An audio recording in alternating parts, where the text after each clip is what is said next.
Bonjour à toutes et à tous. Pourquoi aborder le sujet de la démographie? La démographie n'est clairement pas un sujet qui fait rêver, on doit sans problème trouver plus fun sur Internet, je vous le concède volontiers. C'est même souvent un sujet tabou, un sujet qui touche parfois à l'intime, alors me direz-vous, pourquoi s'attaquer à un tabou? Effectivement, j'aurais pu continuer tranquillement à animer des sorties nature, continuer à faire découvrir les orchidées sauvages, les libellules, les oiseaux, comme je l'ai fait pendant 40 ans, avec beaucoup de plaisir.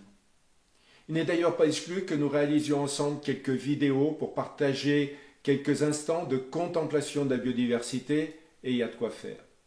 Mais justement, parce que je suis un témoin privilégié de toutes les formes de vie, je ne peux me résoudre à regarder disparaître les milieux naturels et se raréfier les espèces en focalisant mon regard sur des individus de plus en plus rares, sur des espaces sauvages de plus en plus exigus.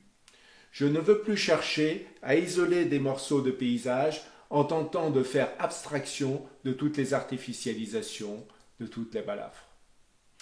Alors, plutôt que de parcourir les paysages que j'aime tant, je me suis calé sur ma chaise pour vous parler de démographie. Car cette question est au cœur de toutes nos problématiques sociétales. Changement climatique, catastrophes naturelles, pandémie, pollution, problématique de l'eau, érosion de la biodiversité, déforestation, pénurie de matières premières, artificialisation des sols et finalement injustice sociale. Est-ce que ce n'est pas un peu exagéré de tout attribuer à la démographie? Effectivement, il peut paraître assez improbable que le seul critère taille de la population humaine puisse induire une telle variété d'écueils qui jalonnent toutes nos actualités. En réalité, si nous observons cette liste, nous pouvons aisément montrer que les problèmes en question sont essentiellement liés à la taille de la population, souvent à sa densité et finalement à nos consommations collectives, à notre empreinte collective sur la planète. À nos consommations collectives? Et oui, collectivement, nous, les 7,8 milliards d'humains vivant actuellement sur la planète, nous exploitons chaque année beaucoup plus de ressources que la Terre ne peut régénérer, nous rejetons beaucoup plus de polluants et de gaz à effet de serre que la Terre ne peut épurer, ne peut absorber. Nous vivons dans un espace fini, la surface terrestre, et nous continuons à imaginer, contre toute évidence, que la Terre est infinie. Finalement, la pression que nous exerçons sur la planète et toutes ses composantes, milieu naturel, eau douce, atmosphère, forêt, terres cultivables, ressources minières, énergie, cette pression est en première approche proportionnelle à deux termes. L'un est notre niveau individuel moyen de consommation, disons notre niveau de vie, l'autre est le nombre de convives qui prétendent légitimement à consommer au moins autant que le niveau de consommation moyen. La pression que nous exerçons collectivement sur la planète est le produit de la consommation individuelle moyenne par le nombre d'habitants. Tous nos prélèvements, tous nos rejets, toutes nos pollutions sont intrinsèquement proportionnels à la population humaine dans un monde fini. Ton équation apparaît un petit peu simpliste pour au moins deux raisons. La première, j'ai le sentiment de ne pas consommer beaucoup, et je ne vois pas pourquoi je devrais apparaître dans un conglomérat de 7,8 milliards d'hommes. D'autres consomment beaucoup plus que moi. Effectivement, il n'est pas question ici de masquer les injustices sociales, nationales et encore moins internationales, sous une grandeur réductrice, le pouvoir de consommer individuel moyen. Au contraire, nous montrerons dans une autre vidéo le lien étroit entre injustice internationale et démographie, les deux s'alimentant mutuellement. Plus localement, on peut sans doute estimer que 10% des Français disposent d'un pouvoir d'achat de peu inférieur à la moyenne mondiale. Mais 85 à 90% d'entre nous sont très largement au-dessus, et je suis certain que tu en fais partie. Pourtant, tu as raison sur un point que je ne cesserai de répéter. Cette simple multiplication l'indique, nous sommes tellement nombreux que nous consommons collectivement entre eux. Mais nous réalisons ce prodige de surconsommation collective conjointement, simultanément avec une incroyable injustice sociale internationale. Des milliards d'entre nous vivent bien en dessous de ce qui est considéré chez nous comme le seuil de pauvreté et, dans notre égoïsme, nous ne voulons pas voir que cela constitue pour nous une poudrière et que nous sommes assis dessus. Nous consacrerons une émission, voire deux, à anticiper ce qu'il se passerait pour la Terre si nous accordions légitimement, j'insiste sur le terme légitimement, si nous accordions légitimement le niveau de vie moyen de Français à tous les habitants de la planète. De fait, plus rien ne serait soutenable sur Terre. Cependant, quel que soit le niveau d'injustice et la distribution des pouvoirs de consommer autour de la moyenne mondiale, cela ne change rien au résultat. La pression que nous exerçons collectivement est bien le produit de nos consommations moyennes individuelles par la population mondiale. Malheureusement, la conséquence est simple. Si nous voulons sincèrement rétablir les grands équilibres écologiques vitaux pour nous comme pour la faune et la flore sauvage, nous ne pouvons espérer jouer efficacement que sur deux leviers, le pouvoir de consommer moyen et ou la population mondiale. Car en fait, tout est une question d'ordre de grandeur. Notre véritable challenge, ce n'est pas de réduire de 10% le résultat de cette multiplication triviale, mais de le diviser par 2 ou par 3. Et encore, ce faisant, restera de réduire massivement le niveau d'injustice sociale. Autant dire qu'il serait raisonnable de répartir l'effort entre les deux leviers de façon harmonieuse. Car, soyons lucides et honnêtes, aucun d'entre nous n'acceptera durablement de diviser par 3 son niveau de vie. Alors il faudra bien se résoudre à agir sur la démographie, sur le terme le plus efficace et probablement le moins douloureux, la fertilité, c'est-à-dire le nombre d'enfants par adulte. Comme je te l'ai dit, j'ai une seconde remarque. Ton équation ne tient pas compte du progrès technologique. On pourrait consommer toujours plus en utilisant moins de matière et moins d'énergie, grâce au progrès scientifique, non ? En partie vrai, mais seulement en partie. Il existe effectivement des équations plus sophistiquées que la version simplifiée, qui rend cependant déjà bien compte des tendances principales. Ces équations plus complètes tiennent compte de l'effet du progrès technologique et de l'ensemble de nos efforts individuels. Nous en parlerons plus tard quand nous évoquerons les questions liées à l'énergie ou à la consommation des matières premières. Néanmoins, n'attendons pas de miracle. Comme je vous l'ai dit, nous ne cherchons pas un progrès de 10%, mais une division par 3 de nos pressions sur la planète. Mais ta remarque induit deux questions essentielles. La première, peut-on confier notre destinée au seul progrès technologique ? La seconde, peut-on éviter que le progrès se réalise en déplaçant les problèmes d'un sujet à l'autre, d'une région à une autre ? Souvent, nous cherchons à nous enlever une épine du pied en exportant cette douleur ailleurs. Ceci ne signifie pas que nous ne faisons aucun progrès, que le progrès serait inutile ou pire nuisible, heureusement, et mon passé de chercheur industriel pourrait témoigner dans ce sens. Mais les progrès sont très rarement de nature à résoudre nos difficultés sans déplacer les nuisances ailleurs, là où cela nous dérange moins, loin des yeux et des systèmes olfactifs de leurs promoteurs. Donc, la croyance selon laquelle on va sauver la Terre en allant conquérir Mars relève au mieux de la cécité intellectuelle. Le progrès scientifique et technique, nous en avons bien entendu besoin pour réduire un peu les efforts que nous aurons à consentir, mais espérer que le progrès va à lui seul résoudre tous nos problèmes relève d'une méconnaissance, d'une incompréhension totale des ordres de grandeur, des difficultés qui nous entourent. À moins que nous ayons en tête que ce progrès est réservé à une infime minorité et les nuisances à une immense majorité. Je ne comprends pas, regarde, les voitures hybrides vont sérieusement réduire les émissions de CO2 et d'autres polluants dangereux en ville. Je suis évidemment partisan de tout ce qui peut réellement contribuer à réduire les émissions de CO2 et leurs effets sur le changement climatique, ça va sans dire. Et je n'ai rien non plus de doctrinal contre les véhicules hybrides ou électriques, mais essayons de voir concrètement comment on déplace dans ce cas les nuisances d'un endroit à un autre, d'une problématique à l'autre. Prenons l'exemple d'une voiture bien connue de la gamme d'un constructeur qui veut nous faire manger du lion. Un modèle à 4 chiffres se terminant par un 8 pèse environ 350 à 400 kg de plus en version hybride rechargeable qu'en version thermique. J'ai vérifié sur leur configurateur. Le modèle concurrent a capturé mon attention, si je puis dire, pour sensiblement la même conclusion. Donc dès la sortie d'usine, ces véhicules hybrides pèsent environ 25% plus lourds que leurs homologues essence. Logique, En plus de moteurs thermiques, on rajoute un ou deux moteurs électriques, des batteries et toute l'électronique de régulation. Et alors?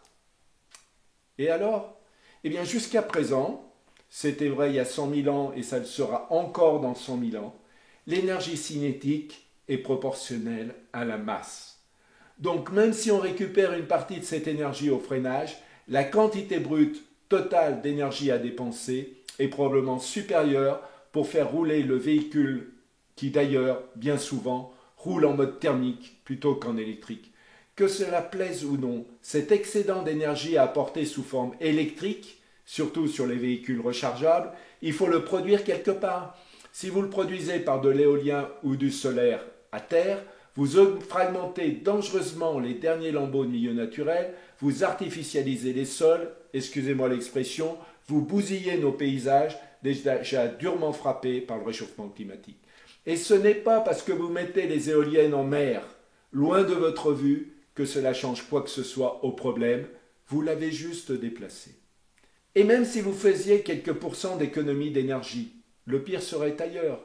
400 kilos de matière en plus. Il faut les trouver quelque part. Je ne vais pas rentrer ici dans le détail technique des éléments chimiques rares surexploités, mais chacun comprendra qu'à l'échelle de la population humaine, 7,8 milliards, je le rappelle, ces extractions ne sont pas soutenables. C'est au mieux un mode de pillage de la planète pour éviter à une infime minorité une pollution urbaine, insupportable par ailleurs, j'en conviens. La pollution urbaine est inadmissible, certes, mais nous ne prenons pas le problème par le bon bout, celui de la consommation collective. Nous avons transféré les nuisances sur les milieux naturels au détriment des générations futures dont nous aurons épuisé en 30 ans les richesses minérales, nous aurons délocalisé nos pollutions vers des pays moins regardants. Tu préfères le moteur thermique alors? Évidemment non, mais le problème n'est pas en premier lieu le choix technologique, mais le fait que nous soyons 7,8 milliards à légitimement prétendre à des villes non polluées. Et c'est ce facteur de 7,8 milliards qui rend ces technologies de dilapidation de nos richesses et de nos milieux naturels absurdes. Si nous n'étions que 68 millions de Français, ou même 350 millions d'Européens sur la planète, j'applaudirais ces technologies à deux mains, mais ce n'est pas le bon ordre de grandeur. Il faut juste multiplier par un facteur 20 ou 100. Ce n'est pas soutenable à moyen terme. Nous allons épuiser nos ressources en un temps record. Et d'ailleurs, pour alimenter leurs véhicules électriques, hybrides ou pas, les Allemands consomment la pire source d'énergie fossile, le charbon, et vont importer massivement du gaz naturel. Nulle part, l'énergie n'est gratuite du point de vue environnemental, et toute augmentation de consommation se paye comptant quelque part. Quant au long terme, mieux vaut ne pas penser à l'indigence qui attend les générations futures du fait de l'impossibilité à se procurer le tiers des éléments chimiques rares de la planète, fondement de toute la transition écologique, car nous les aurons épuisés en 2 générations et parfois bien avant. Si la question démographique est si importante, au point que ton livre s'intitule Démographie, l'impasse évolutive, finalement ce n'est pas notre problème à nous occidentaux, dont le taux de fertilité est déjà bien bas et dont la population risque de vieillir. Tout d'abord, le postulat suivant lequel une civilisation à la population vieillissante est nécessairement une société vouée à la ruine n'est qu'un postulat démenti par les faits. Et d'ailleurs, une de nos prochaines émissions parlera du cas de la Corée du Sud. On regardera les faits, pas les fantasmes ou les idéologies, juste les faits. Mais revenons à ce que suggère ta question. Le problème démographique serait en Afrique ou en Asie, pas chez nous. C'est à la fois vrai et complètement faux. Si on ne tient compte que du paramètre démographie, croissance de la population, il est clair que les jeunesses européennes, japonaises, chinoises et sud-coréennes, par exemple, font des efforts de réduction de leur fertilité. Il est clair aussi que la croissance démographique du XXIe siècle sera concentrée largement en Asie et plus encore en Afrique.